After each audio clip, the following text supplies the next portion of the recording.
Assalamualaikum warahmatullahi wabarakatuh.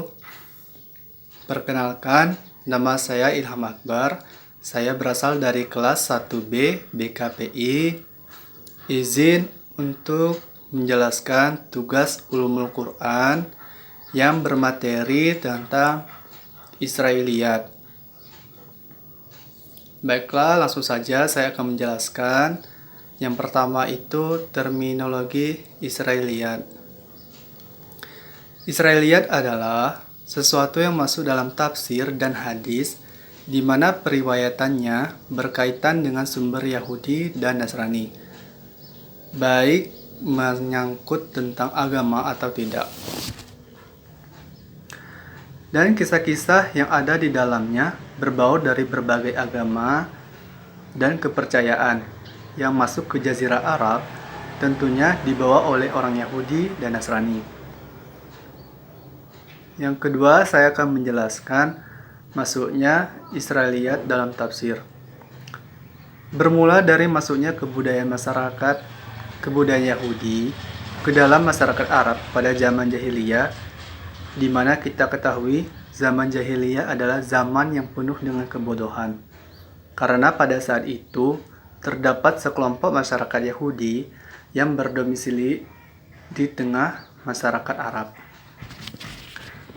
Setelah terjadinya eksodus besar-besaran akibat kezaliman Titus Romawi, masyarakat Yahudi yang eksodus ke semenanjung Arab membawa kebudayaan yang mereka ambil dari kitab-kitab mereka.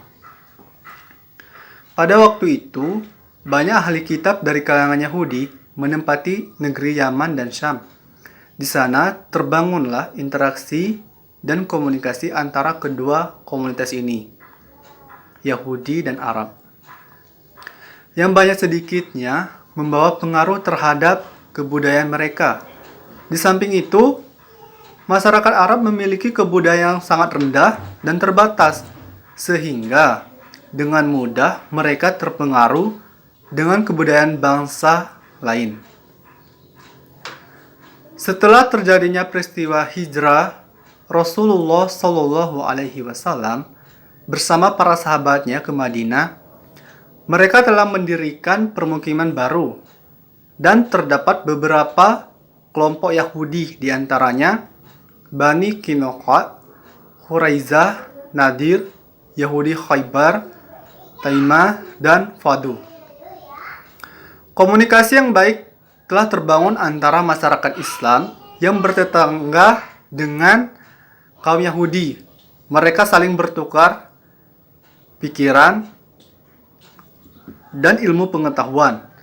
Bahkan Rasulullah Shallallahu Alaihi Wasallam mengatur sendiri pertemuan dengan masyarakat Yahudi untuk menyampaikan Islam kepada mereka.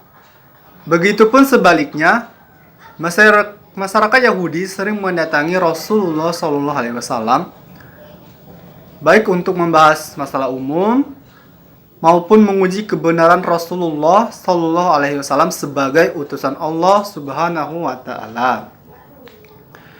Interaksi yang terjadi menyebabkan terciptanya perdebatan, persoalan,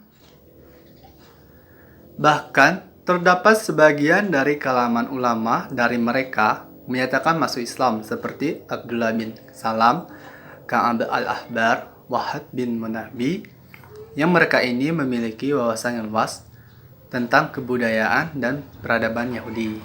Alhamdulillah. Kemudian saya akan menjelaskan ciri-ciri Israiliyat.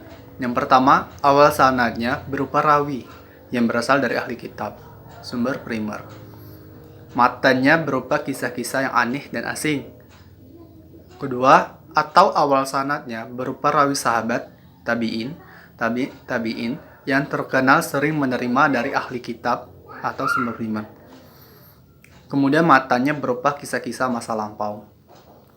Ketiga, sanadnya tidak sampai kepada Nabi, dan matanya umumnya berupa kisah-kisah yang panjang.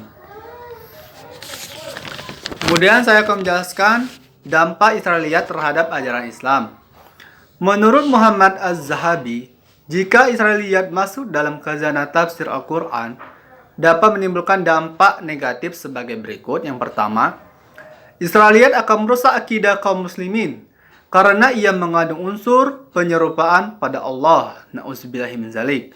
Peniadaan isma para nabi dan rasul dari dosa karena mengandung tuduhan perbuatan buruk yang tidak pantas bagi orang adil, apalagi nabi. Kedua, merusak citra agama Islam karena Israiliyat mengandung gambaran seolah-olah Islam adalah agama yang penuh dengan khurafat dan kebohongan yang tidak ada sumbernya.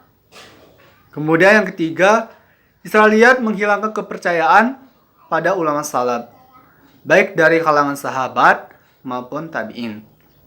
Dan terakhir, keempat, Israiliyat dapat memalingkan manusia dari maksiat dan tujuan yang terkandung dalam ayat Al-Quran. Hanya itu yang dapat saya sampaikan. Apabila ada salah kata pada Allah, saya mohon ampun. Saya mohon maaf. Dan sumber yang saya dapatkan nanti saya akan letakkan di deskripsi. Wabillahi taufiq wal hidayah. Wassalamualaikum warahmatullahi wabarakatuh.